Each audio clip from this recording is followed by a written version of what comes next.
before I became a high volume daily walker, and before I even started my fat loss journey, my transformation from a skinny fat guy into a person who is athletic and lean year round, I had barely done, in fact, I had done exactly zero solo travel. I had traveled quite a bit domestically for work and also internationally a couple of times. I had already been to about 7 to 8 countries, but I had never traveled any of these places on my own.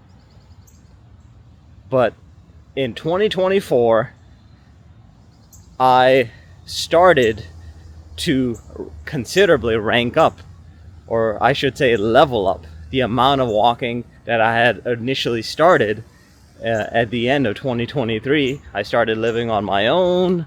I bumped up my steps from 10,000 a day to well over 20 to 22,000 steps every single day at the beginning of 2024. And I remember it just like yesterday, January 10th, 2024, I not only started to consistently walk over 20,000 steps a day, but I also started to incorporate regular resistance training into my fitness routine. So I was doing 3 to 4 total body workout sessions with a pair of Bowflex dumbbells at home. And then of course I started to dial in on my diet and nutrition as well, and started cooking for myself for the very first time. When I got into the habit, into the routine of walking every single day, I, like many of you, started to do most of those walks outdoors. And I was in the lovely state of Florida at the time, so I used to do plenty of walks. And that time I believe I was in Palm Bay, Florida, on the Space Coast of Florida near Melbourne. So I was doing quite a number of walks outside my home, around my neighborhood, and I would even kind of get into my car and drive out to a nearby park. And during these walks, I used to just put on a pair of AirPods and basically just listen to music. And then eventually I transitioned from just listening to music to listening to a number of podcasts. And my favorite podcasts at the time in early 2024 were all around travel. So I was listening to these travel podcasters, and namely travel YouTubers. I had YouTube Premium, so I could basically listen to those videos in the background. Maybe like many of you are listening to this video, basically just listening as you guys are completing your own morning or evening walk. That's exactly what I was doing at the beginning of 2024. I started to listen to these travel podcasters, and one of the travel YouTubers that I started to really kind of consume their content a lot more was a guy who had recently retired from the military, and he moved to Brazil right after he got his military retirement. And he settled in Rio de Janeiro, and he was basically doing, among all the other content on his channel, walk and talks in and around Rio de Janeiro. I think at one point he was living in Copa, and then he moved at some point after a year to Ipanema. But anyway, he was detailing his experiences living in Rio, and I started to live vicariously through all of his kind of travel stories in Rio. So in March of 2024, I decided, and this was actually in the middle of a total body workout session at home, I decided to finally take the leap and take my first solo trip overseas. And guess where that place was? To Rio de Janeiro, Brazil. So March 2024, I not only decided to take the leap to travel to Brazil, to a place I had never gone to a place where I knew exactly 0 pessoas, and a country where less than 1% of the population was fluent in English. I did know Spanish, I did know Urdu, Hindi. My parents being from India, so I knew those latter 2 languages. And in Spanish I learned because I was married with a Dominicana for about 9+ years. So that's how I learned Spanish, became fluent at it. Still am fluent in Spanish. But Portuguese is, although it might be a little grammatically similar to Spanish, I knew very little Portuguese at that time.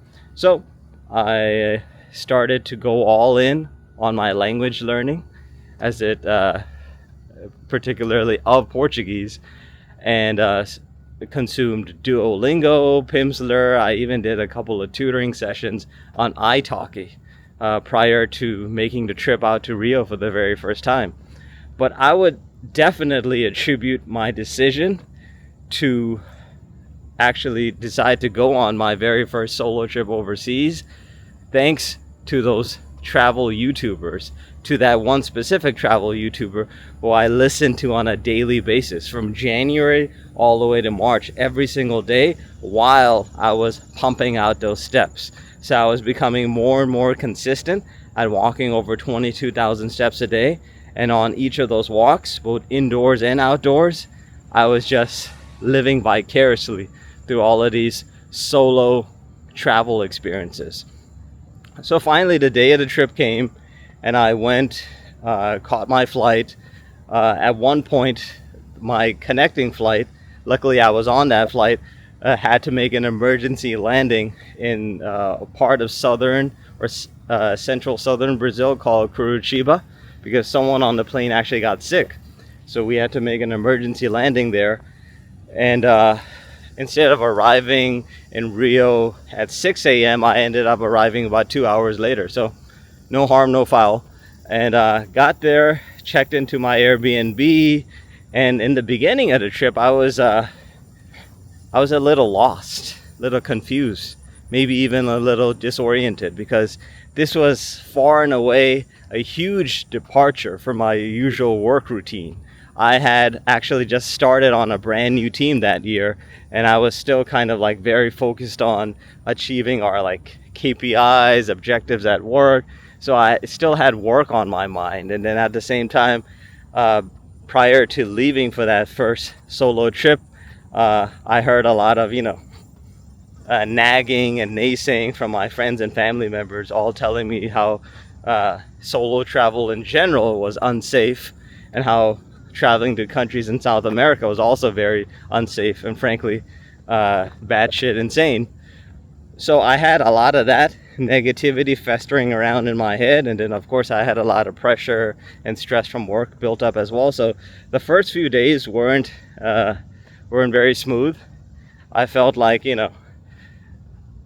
I started questioning the whole idea of traveling to Brazil in the first place. And at one point I even thought about just changing my return flight and flying back home a lot sooner.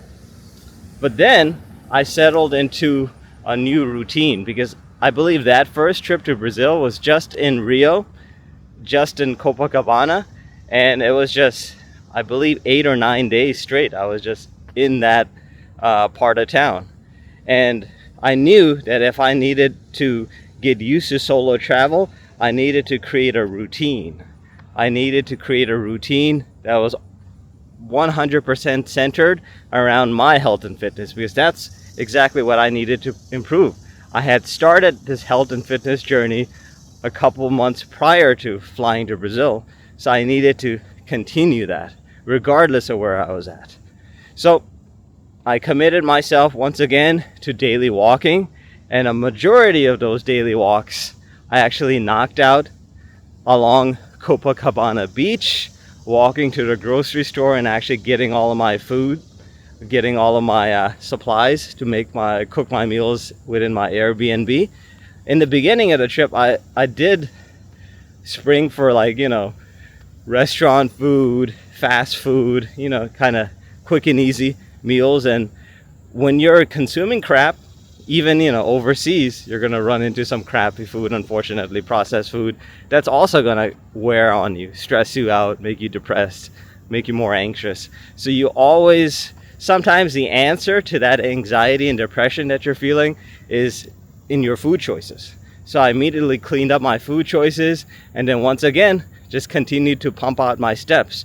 So I went from spending the majority of my time inside my Airbnb, basically just pacing around my room, to actually walking along Copacabana Beach, watching all of those fit, athletic young folks on the beach playing football, futsal, beach volleyball, just walking from restaurant to restaurant, or in my case at that time, walking between grocery store to grocery store, actually grabbing those bags of groceries and walking them back to my Airbnb, and then also kind of checking out various sites in that area of Copacabana Beach.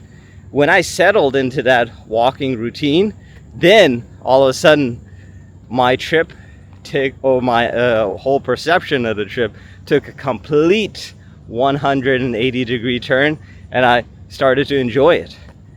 But as you know, as it often is the case, by the time I was just warming up to Copacabana, to Rio in general, it was time for me to fly back home. So the next year, in 2025, I decided to travel back to Brazil, and by that time I was now averaging over 25,000 steps. So I was officially bit by the solo travel bug, and now I wanted to go back to Brazil, but I wanted to see more places in Brazil. So I not only revisited Rio de Janeiro in 2025, and I believe this was like Labor Day or around last September 2025, but I went to Rio, went to Sao Paulo, and then went to a third place, which is not in southeast Brazil, but it's actually south of southeast Brazil. It's in the southern part of Brazil, in a state called Santa Catarina. It's actually the capital of that place, that state. It's called Florianópolis, or Floripa, as they call it in Brazil. So I went to all three places. I actually took planes, or domestic flights. Gol Airlines is what it's called. So I took domestic flights between Rio and Sao Paulo to Floripa, and then finally back from Floripa to Rio, because I was then scheduled to fly back home from Rio de Janeiro at the end of my trip. So this was also in all an 8-day trip, and during that entire trip I constantly pushed myself to walk more and more every single day in each of those three cities. In Rio, I was staying in a different part of town. I was staying in a part of town called Barra da Tijuca, kind of away from all of the touristy spots in Rio de Janeiro. And then in Sao Paulo, I was in a place called Jardins, which is actually near Avenida Paulista, which is probably like the most famous street within Sao Paulo. That's where like the business sector is located. Quite a lot of foot traffic in that part of Sao Paulo. And then Floripa. Floripa I had heard about as kind of like this, up and coming digital nomad spot. A lot of folks are now immigrating and actually settling down and even retiring early to Floripa. So I wanted to also check out Floripa. And out of the three places that I visited during this trip, I spent the least amount of time in Floripa, but I came away most impressed by my time in Floripa. In Florianópolis, and maybe it was because of the area where I was based out of, my Airbnb was in a place called Lagoa da Conceição, and it was kind of like in near the southern part of the island. So Floripa itself is basically an island. It's a little separated from the rest of the mainland part of Santa Catarina. Very beautiful, very picturesque, and regardless of where you stay within Floripa, even if you're in like downtown or centro Floripa, there's a lot of nature. There's a lot of natural greenery to be experienced. So when I was in Floripa, I remember my first official day in Floripa, because I got there around midnight, so it was still like pretty dark when I got to Floripa. But in the morning, when I went out exploring, I remember I went out to this steakhouse, had some Argentinian beef, and then after that meal, I decided to go for, a post-meal walk. So I was walking along trying to find my way to the beach, and I actually found this maybe less traveled path to the beach. It was almost completely deserted. So, of course, in years past, I would have been nervous about taking a passageway to the beach where there's like literally no one around. But, I was feeling adventurous, and I walked down this path, and within maybe less than 20 minutes, I found myself on the other end of this really, really beautiful beach. And I remember recording myself as I was not only walking along this path, but eventually when I arrived at the beach. And it was, a feeling I can't quite explain even to this day. But I knew when I first, I think it was Praia do Campeche was the name of that beach. It might have been Praia do Campeche. But the point is, that solo experience, or that lone experience that I had, basically walking from the steakhouse to that beach, it inspired me to make another trip back to Floripa. It inspired me to take another chance on Floripa. I know I spent only 3 days, and frankly, that one experience inspired me to come back again and see the rest of the natural beauty of that city, of that capital city of Santa Catarina. In fact, and I'll share this fact with you guys. I don't think I've shared this with anyone else to this point, with any friends and family members. I remember when I was walking along that pathway, and eventually when I started to walk along the sand and entered that beach area, I don't know, it was kind of like an emotional experience, I started to tear up for some reason. I don't know why. It was just, for the first time, I was not thinking about work. I was not thinking about like family obligations. I was not thinking about all this other external pressure that we have, constantly running around on this rat race, this hustle culture that we're all unfortunately a part of. I just blocked all of that out, just recorded myself on the beach, and then just enjoyed that afternoon, that evening that I had on that beach before I eventually walked all the way back to my Airbnb. When I went to those places like Rio, Sao Paulo, and Floripa, I basically, towards the middle portion and end of each of those trips, I decided to skip out on Uber rides altogether, and I decided to walk from place to place. I figured, I have 2 fully functioning legs. Why should I even, waste my time just sitting in an Uber or cab ride? And a lot of these places, especially Sao Paulo, especially in Barra Tijuca, that was the place that I was in the second time I went to Rio. The traffic is so bad at certain times of the day, especially around rush hour, hora de pico, I think that's what they say in Portuguese, that you're much better off just walking to wherever you need to go, because chances are you're probably going to be sitting in traffic for well over an hour. So as a result, I committed myself to a lot more walking in those places, and I think it was during that trip that I made my first progress towards walking over 30,000 steps a day. That was the first time, through a combination of outdoor walking and of course early morning indoor walking, which I was still committing myself to even while on vacation. I was able to consistently have 32,000 step days and even 35,000 step days.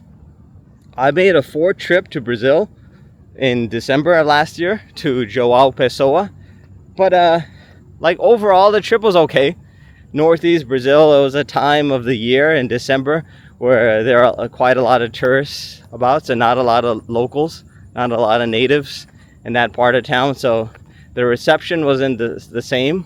I think in general people are a lot friendlier in the southern part of Brazil, southeast part of Brazil, as opposed to that particular city in northeast Brazil. I've heard great things about people, the hospitality of people in cities like Salvador, Fortaleza, and other places, Recife, I think, another city in the northeast of Brazil, which I haven't been to. João Pessoa was my first experience, first time being in northeast Brazil, so it was okay. Maybe I'll give it another shot on a future trip, but for now I want to return back to Floripa, because I think that was the only place where I just felt that connection with nature, and where I felt like it was, it was like my calling to be walking. Like any moment that I wasn't spending walking while exploring that city was a waste. That's how it felt like to me. So that's why I'll be returning again to Floripa in a couple of weeks. I'll be there for over a week. I'll be staying in a different part of Floripa, not in Lagoa, but in Campeche, right? In honor of that beach that I visited last year. So I'll be in Floripa, and incidentally, this will not just be an ordinary run-of-the-mill vacation, but this might be one of the first exploratory visits that I make starting this year. I might make another one at the end of December. Talk more about that in a future video. But the purpose of this exploratory visit is to determine whether or not Floripa or Florianópolis is in fact one of the places that I decide to retire to in a couple of years, because I'm also on that path. I'm on that fire path, that path to achieve early retirement. So will Floripa be one of those places that I retire to? We'll talk about that in a future video. Until next time, just walk, baby.